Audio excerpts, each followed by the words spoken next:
Hi guys! Welcome back again to my channel. So for today's video, as you can see in the title nga, ay sa wakas na aprubahan din ako dito sa may loan application nga na to. Super tagal ko na nag-a-apply dito at in fairness ngayon, super bilis nila mag-approve dahil super legit, walang kaltas, walang nabawasan na loan ko at ilang minuto lang, pumasok na nga agad sa may GCash ko. At super liit din ng tubo, not 7 days. Kaya super natutuwa ako dito sa may Ola na to. Pero dati talagang nalulungkot ako. Napakatagal ko talagang nag-apply at nag-antay. So, papakita ko sa inyo. Since October 12, 2023 nga, ayan, for 2,000 pesos, hindi ako na-aprobahan. Tapos, sumunod Feb 7, 2024, for 1,000 pesos, hindi rin ako na-aprobahan. At ngayong taon, diba, taon-taon nagtatry ako.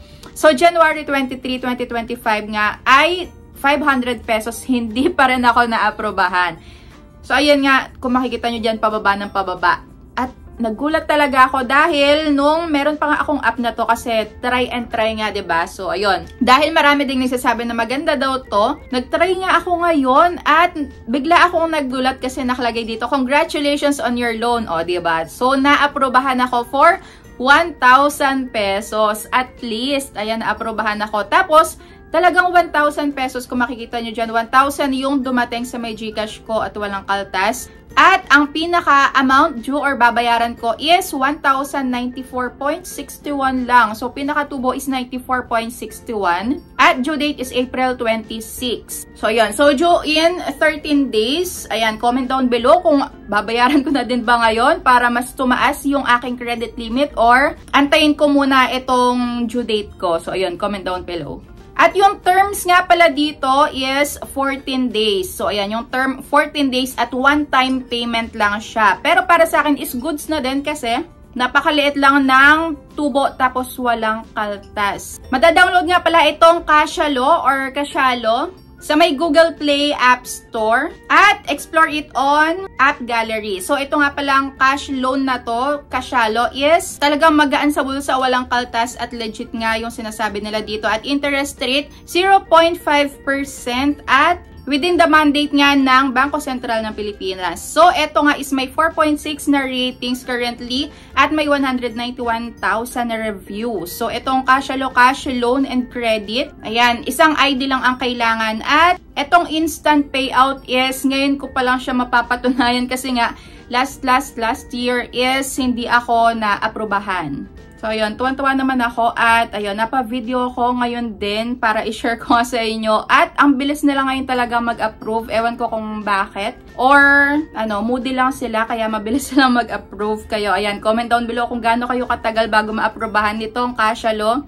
At kung ano din yung experience nyo sa kanila. At congratulations nga pala sa mga napasali sa aking community spotlight this week. Ayan, pag nakita nyo, yung username nyo dyan is comment down below at i-PM nyo ako sa Facebook page ko para maklaim nyo nga yung price nyo. Ayan, update nyo kami gano'n nakalaki yung credit limit nyo dito sa may Cashalo at gano'n nakatagal yung terms nyo dahil base sa may na kita ko nga online is hindi lang ito 14 days. So, may nakita ako online na yung kanilang cash loan is pwede na ang 4,000 tapos 45 days one-time payment. Meron din naman ako nakita na 15 days at meron ding 35 days. At yung iba is may 9,000 na credit limit. So, ayan, comment down below kung magkano na kayong credit limit dito at ano pa yung na-experience nyo. So, syempre, wala pa ako ditong ma-share kung ano ba yung na-experience ko sa mga agent. So, ayun, malalaman natin yan. At gagawan ko ng update itong si Cashalo. Pero for now, is super saya ko. At thank you dito sa may Cashalo dahil na-aprobahan ako. For how many years na nag-try ako sa inyo is hindi ako na-aprobahan. Ewan ko kung bakit. Pero naipasok ko naman lahat ng mga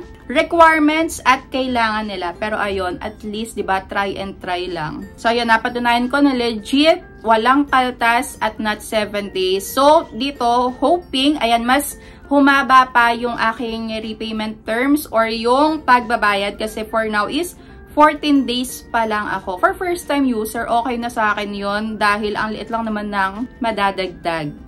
Kaso nga lang, isang pinaka nakita ko ditong hindi magandang feedback is pagka nga daw na-decline is 90 days daw bago makapag-apply ulit. At isa pa, pagka daw pangatlo na lagi nilang pagre-reloan is nag-auto-reject. So, ayun, marami na din ako nababasang ganun. Pero, ayun, update nyo nga kami para maging aware din ang lahat kung ganun din ba yung na-experience nyo pag pangatlong loan nyo na is nare-reject kayo or what. So, ayun, comment nyo lang. At ayan, na-update ko kayo sa mga susunod pa dahil baka bayaran ko na din to at i-check ko kung tataas ba agad-agad yung credit limit. So, ayun lang. Kung bago ka pa lang dito sa aking YouTube channel, ay huwag mo kalimutang mag-subscribe at pindutin na din yung notification bell para lagi ka maging updated sa mga next uploads ko. O, diba, sa dulo ko na nasabi kasi super happy ako. So, ayun lang. Bye and see you on my next vlog.